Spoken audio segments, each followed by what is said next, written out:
கருணையினால் அவர் நெஞ்சில் நிறைந்தார்.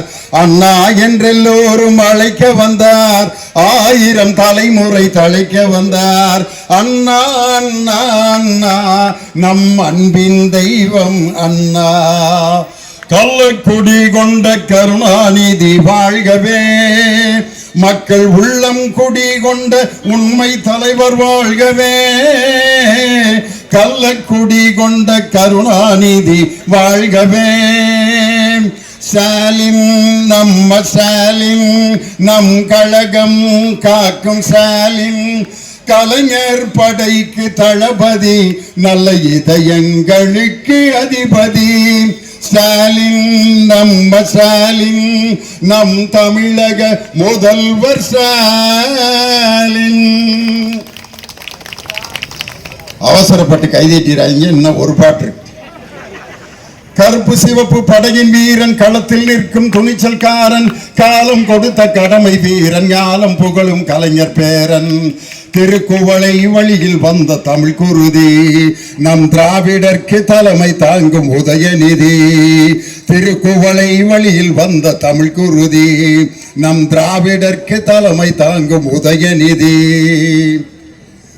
வரலாற்று சிறப்புமிக்க சென்னை வடகிழக்கு மாவட்டம் சோழவரம் தெற்கு ஒன்றிய திராவிட முன்னேற்ற கழகத்தின் சார்பாக இன்று நடைபெற்றுக் கொண்டிருக்கக்கூடிய வருகின்ற 2026ஆம் ஆண்டு மீண்டும் தமிழகத்தின் முதலமைச்சராக ஆளுநர் மாளிகையில் முத்துவேல் கருணாநிதி ஸ்டாலின் என்னும் நான் தமிழகத்தின் முதலமைச்சராக பொறுப்பேற்கிறேன் அப்படின்னு சொல்ற அந்த பதவியேற்பு விழாவுக்கு RN ரவி தான் இருப்பாருன்னு நாமெல்லாம் நினைச்சுக்கிட்டு இருந்தான். ஆனா ரவியை பொட்டியை கட்டி எங்க மேற்கு வங்காளத்துக்கு அனுப்பியாச்சு. அதனால 2026 மீண்டும் தமிழகத்தின் முதல்வராக பொறுப்பேற்கின்ற பொழுது இந்த தமிழகத்தை குட்டிச்சவராக்கிய ஆளுநர் ரவி இல்லாமல் இன்னொரு ஆளுநரின் பொறுப்பிலே நம் தலைவர் மீண்டும் தமிழகத்தின் முதலமைச்சராக கூடிய அந்த கண்கொள்ளா காட்சியை காண இருக்கிறோம். அருமையான கூட்டம். நம்ம சகோதரிகள்லாம் என்ன நினைக்கிறாங்கன்னா, இவ்வளவு டப்பாலாம் இங்கே அடிக்கிருக்கு, இந்த ஆள் டிவியிலே 1.5 மணி நேரம் பேசுவானே, இந்த ஆள் எப்பப்பா பேசி முடிக்கிறது, நமக்கு இந்த பொட்டியெல்லாம் கொடுப்பாங்க, நம்மளாம் அவ்வளவு ஆசையாக உட்காந்துருக்கோம், ஏற்கனவே முரளி அவ்வளவு நேரம் பேசிவிட்டாரு, அவரோட முடிச்சிட வேண்டியதானே அப்படின்லாம் நினைப்பீங்கன்னு நான் நினச்சேன். ஆனால் வயசான ஒரு அம்மா சிரிக்கிறாங்க, வாயில் பல்லே இல்லை. என்ன சந்தோஷம்.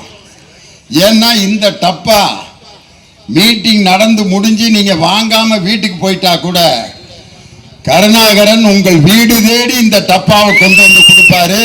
சொன்னதை செய்வதும் செய்வதை சொல்வதும் தான் திராவிட முன்னேற்ற கழகத்தினுடைய பொறுப்பு. அதனால தான் நம்ம சகோதரிகளை பார்த்துட்டு கண்டிப்பா உங்க பொறுமையை நான் சோதிக்க மாட்டேன், இந்த டப்பாவுக்கும் உங்களுக்கு இடையில நான் நிற்க மாட்டேன். அந்த சால்வை போட்டுக்கிட்டு இருக்கப்போ கூட ஒரு அம்மா, இன்னும் எத்தனை துண்டைத்தான் போட போறாங்களாக்க, இந்த சிகனா துண்டை போடாக்கிட்டு என்ன, இந்த லியோனி அந்த துண்டை வச்சு என்ன செய்ய போறாரு. நான் இந்த மாதிரி இந்த கலர் சால்வையா சிகனா சால்வையா போட்டுக்கிட்டு இருந்தாங்க. இதை என்னடா பண்ணுறதுன்னு என் பேத்திக்கு பாவடை தைச்சு கொண்டு போய் கொடுத்தேன். என் பேத்தி, என்ன தாத்தா என்ன கராட்டக்காரி நினச்சிங்களா, இதில் போய் பாவடை தைச்சு கொண்டு வந்திருக்கீங்களேன்னு. ஆனால் அந்த சால்வையை எதுக்காக போடுறாங்க தெரியுமா?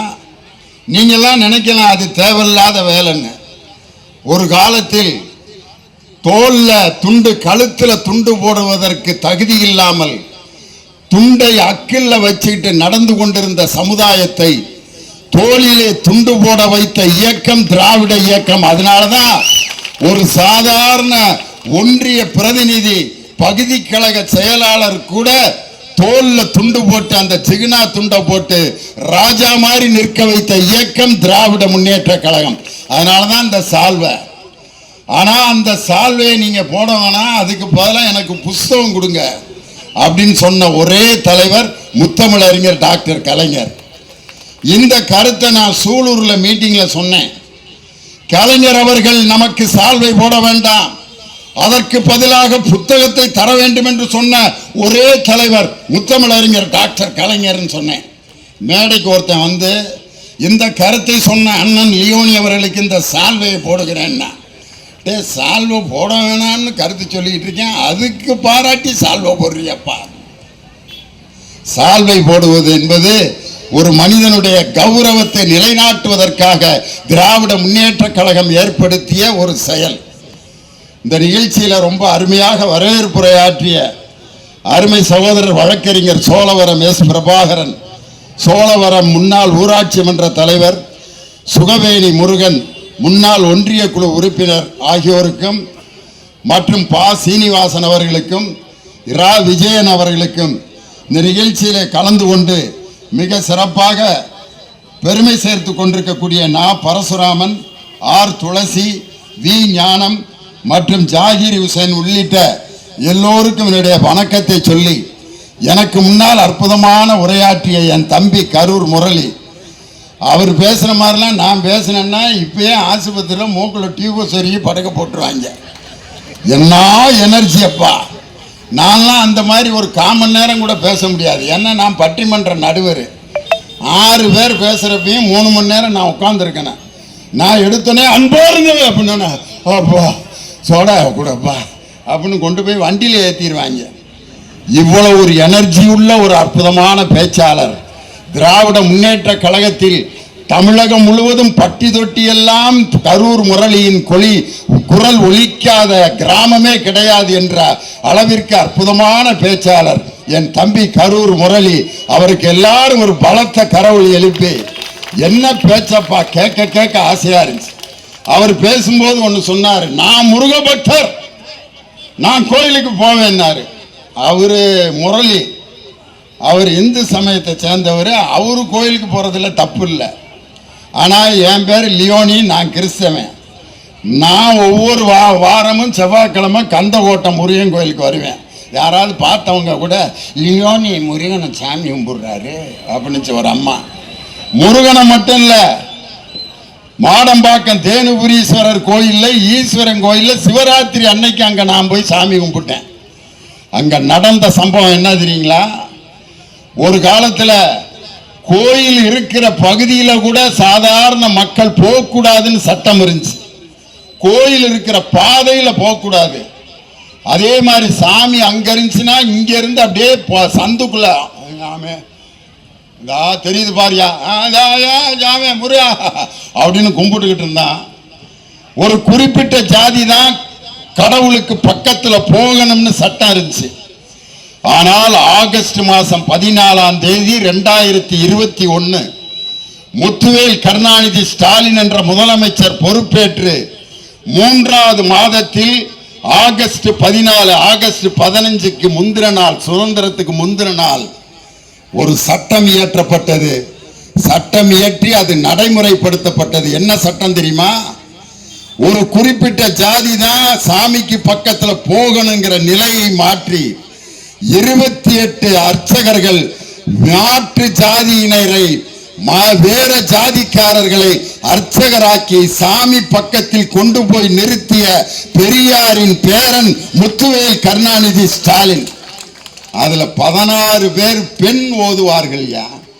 பெண்கள் சாமி பக்கத்தில் நின்று அந்த தேனுபுரீஸ்வரர் கோயில்ல சுகாஞ்சனான்னு ஒரு பெண் ஓதுவார். சிவராத்திரி அன்னைக்கு பாடுது அந்த அம்மா. பெரிய புராணத்தில் அந்த முதல் வரிய பாடுது. உலகெல்லாம் உணர்ந்தோதற்கரியவன் நிலவுலாவிய நிர்மலி வேணியன் அழகிற் சோதியில் அம்பலத்தாடுவான் மலர் சிலம்படி வாழ்த்தி வணங்குவோம்.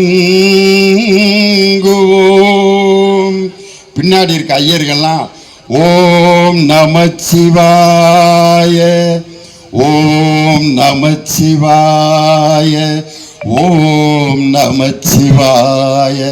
சுகாஞ்சனா என்ற வேறு ஜாதி பெண் பாடியதற்கு சாமிக்கு பக்கத்தில் தான் இருக்கணும்னு சொன்ன அந்த ஐயர்கள்லாம் கோஷம் போட்டு ஓம் நமச்சிவாய என்று பாடினார்கள் என்றால் இறைவனின் முன்னால் சமத்துவத்தை கொண்டு வந்த ஒரே ஆட்சி நம் திராவிட முன்னேற்ற கழகத்தினுடைய ஆட்சி. இன்னைக்கு நம்ம சகோதரிகள்லாம் வீட்டில் கணவன் மனைவியோட வாழ்ந்துட்டு இருப்பாங்க. புதுசாக கல்யாணம் ஆனவங்க வீட்டுக்கு போய் பாருங்க, காப்பி கேட்டா கூட கொஞ்சம் கொஞ்சம் கேட்பாரு மனைவி கிட்ட, செல்லம் தங்கம் காப்பி போட்டு வா செல்லம். ஒன்று இந்த வந்துட்டேங்கத்தான், 5 நிமிஷத்தில் போட்டுறேங்கத்தான். அப்படின்னா என்ன அர்த்தம்? இப்போ தான் கல்யாணம் ஆயிருக்குன்னு அர்த்தம். ஒரு 2 வருஷம் கழிச்சு அந்த வீட்டுக்கு போங்க, காப்பி எப்படி கேட்பார் அவரு? ஏய் காப்பியா கொண்டாடி. அதுக்கு அந்த அம்மா, ஏன் திறக்கிற வாய, காப்பியை கொண்டு வராம எங்க போறேன், ஏன் கத்துற? 2 வருஷம் கழிச்சு 5 வருஷம் கழிச்சு அந்த வீட்டுக்கு போங்க, காப்பி எப்படி ஐயா பார்க்குறாரு, நம்ம வீட்டில் நடக்கிறத லியோனி அப்படியே பேசுறாரு. 5 வருஷம் கழிச்சு போங்க அந்த வீட்டில், ஏய் காப்பியா கொண்டாடி வந்தனா மூஞ்சி முறையெல்லாம் பேர்ந்துறாங்க, கொண்டு வர முடியாது, போய் போட்டுக்க. எப்ப? 5 வருஷம் கழிச்சு. 10 வருஷம் யோசனை பண்ணி பாருங்க. இந்தாடி என்ன நந்தாடி, உன் முகரைக்கு காப்பி வேறையா, போ கடையில் போய் குடிச்சிட்டு வா. 15 வருஷம் கழிச்சா காப்பியே கேட்க மாட்டார். இந்த டீ கடை காப்பி கடையெல்லாம் எதுக்காக உருவாச்சுன்னு நினைக்கிறீங்க? இந்த வீட்டில் துரத்துப்பட்ட ஆள் பூரா காலையில் 5 மணிக்கு வந்து இப்படி குடிச்சிக்கிட்டு இருக்கிறது பூரா பாருங்க, கல்யாணம் ஆகி 20 வருஷம் ஆன குரூப்பு. ஏப்பா வீட்டுக்காரங்க, அதெல்லாம் முடிஞ்சு போச்சு மாமா, காப்பின்னு கேட்டாலே துரத்தி விடுற. அந்த டீ கடை காப்பி கடை வந்ததனுடைய நோக்கமே தான். வீட்டில் குடும்பத்தில் இப்படி நடக்கும். ஒரு பெண்ணினுடைய உழைப்பு வீட்டில் வந்து யாரும் அதை மதிக்க மாட்டாங்க. ஒரு கட்டடம் கட்டும் போது பாருங்க, மேலே நின்று சும்மா கலவை அள்ளி இப்படி அப்பிக்கிட்டு இருப்பான், அவருக்கு பேர் கொத்தனார். சாரத்தில் உட்காந்து ராஜா மாதிரி உட்காந்துருப்பார். கீழே இருந்து கலவையை சட்டியில் தூக்கிட்டு வர்றதுக்கு பேரு என்ன பேர்? அந்த அம்மாவுக்கு சித்தாளு. ஏன் சித்தாளுன்னு பேர் வச்சிருக்கான் தெரியுமா? பெரியாளுன்னு பேர் வச்சா சம்பளம் கூட கொடுக்கணும், அதனால அதுக்கு பேர் சித்தாளு. கொத்தனாருக்கு 1500 ரூபா சம்பளம், சித்தாளுக்கு 300 ரூபா. ஏன்? அதே வேலை தான், அதே கட்டடத்துக்கு தான் வேலை செய்து. ஆம்பளைக்கு 1500 ரூபா, பொம்பளை பிள்ளைக்கு 300 ரூபா, இல்லாட்டி 500 ரூபா. அதே மாதிரி சமையல் பண்றதுல இந்த பிரியாணி கரண்டியை தூக்கிட்டு வருவாரு, அவர் தான் மாஸ்டர், பிரியாணி மாஸ்டர். வந்து சும்மா சேர்ல தான் உட்காந்துருப்பான். வெள்ளைப்பூடு உரிக்கிறது, இஞ்சி உரிக்கிறது, அம்புட்டையும் கலக்கிறது, போறது வர்றது எல்லாம் பொம்பளைய தான். அதுகளுக்கு பேர் வெங்காயம் உரிக்கிற அம்மா. அதுக்கு 200 ரூபா கொடுத்தா போதும், மாஸ்டருக்கு 5000 ரூபா சம்பளம். அந்த இடத்துல பெண்ணுக்கு படிப்பு இல்லை. படிப்பு இல்லாத இடத்துல ஆம்பளைக்கு 3000, பெண்ணுக்கு 300. ஆனா போலீஸ்காரங்களா நிக்கிறாங்க பார், ஆம்பளை கான்ஸ்டபிளா இருந்தாலும் பெண் கான்ஸ்டபிளா இருந்தாலும் 2 பேருக்கும் ஒரே சம்பளம். ஏன்? படிச்சா ஆணுக்கும் பெண்ணுக்கும் சமத்துவம் கிடைக்கும் என்று பெண்களை படிக்க வைத்த ஆட்சி திராவிட முன்னேற்ற கழகத்தினுடைய ஆட்சி. பொம்பளை பிள்ளைன்னா மென்மையா இருக்கணும். படகோட்டி படத்துல பாட்டு பாருங்க, எம்ஜிஆர் பாடுவார், தொட்டால் பூ மலரும் தொடாமல் நான் மலர்ந்தேன், சுட்டால் பொன் சிவக்கும் சுடாமல் கண் சிவந்தேன். சரோஜாதேவி. கண்கள் படாமல் கைகள் தொடாமல் காதல் வருவதில்லை, நேரில் வராமல் நெஞ்சை தொடாமல் ஆசை வருவதில்லை, ஓ ஆசை வருவதில்லை. தொட்டால் பூ மலரும் தொடாமல் நான் மலர்ந்தேன், சுட்டால் பொன் சிவக்கும் சுடாமல் கண் சிவந்தே. ஒரு பெண் மென்மையா இருந்தா தான் அந்த பெண்ணுக்கு மரியாதை. ரோட்ல குனிஞ்சதலை நிமிராம நடக்கணும், அதுதான் பொம்பளை பிள்ளை. அந்த பிள்ளை எப்படி வளர்த்துருக்காங்க பாரு. குனிஞ்சதலை நிமிராம சோழவரம் ரோட்ல நடந்து போகுது. குனிஞ்சதலை நிமிராம நாளைக்கு 12 மணிக்கு நடந்து போனீங்கன்னா லாரியில் அடிபட்டு தான் சாகணும். ஒரு காலத்துல பெண் குனிஞ்சதலை நிமிராம நடக்கணும்ன்ற சட்டம் இருந்தது. ஆனா போன மாசம் என் தலைவர் ஏற்படுத்திய அந்த நான் முதல்வன் திட்டத்திலே படித்து சத்யா ஐபிஎஸ் என்று ஒரு பெண் ஏஎஸ்பி ஆக பணியேற்று என் தலைவர் முன்னாடி Sathya IPS ASP assistant superintendent of police அப்படின்னு சலிட் அடிச்சு பாருங்க. இந்த சாதனையை படைத்தது திராவிட மாடல் ஆட்சி, நம் தலைவர் மு.க. ஸ்டாலின். திருப்பரங்குன்றத்தில் பார்த்தீங்கன்னா ஒன்றிய பிரதமர் நரேந்திர மோடி மதுரையில் வந்து என்ன பேச்சியா, இங்க வந்தா எப்படியாவது தமிழ்ல 4 வரி எழுதி கொடுப்பாங்க, பேசுவாரு. திருக்குறள் அக்ரா முதலா எழுத்தெல்லாம் ஆதி பகவான் முதற்று உழுகு அப்படின்னாரு. ஆகா என்ன அழகா அப்படி. விவசாயிகள் இருக்க இடத்துல உளுத்துண்டு பல்பர் மற்றவர் தொழுதுண்டு பென்சில் பார். மோடி எங்க போனாலும் இந்தியில தமிழ்ல எதையாவது எழுதி கொடுப்பாங்க, இந்தியில எழுதி வச்சு வாசிப்பார். மதுரையில் வந்து என்ன சொல்றாரு, வெற்றிபேல் பீரபேல்.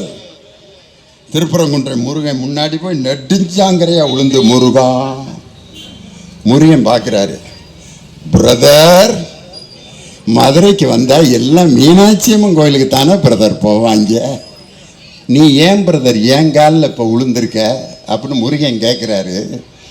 பக்கத்தில் முருகனுக்கு யோசனை சொல்கிற யார், தெய்வானை அம்மா திருப்பரங்குன்றத்தில் அவங்க தானே இருக்காங்க. அவங்க சொல்கிறாங்க, மாமா இவர் ஏன் தெரியுமா இங்கே வந்து காலில் விழுந்து கிடக்கிறாரு, மீனாட்சி அம்மன் கோயிலுக்கு போகாமல் இங்கே வந்து ஏன் விழுந்திருக்காருன்னா, அடுத்து எலெக்ஷன் வரப்போகுது, ஒன்னே வச்சு ஓட்டு கேட்கறதுக்காகத்தான் உன் காலில் வந்து விழுந்து கிடக்கிறாரு மாமா. மீனாட்சி அம்மன் கோயிலுக்கு போகாம உன் காலில் விழுந்து கிடக்கிறதுக்கு அதுதான் காரணம்.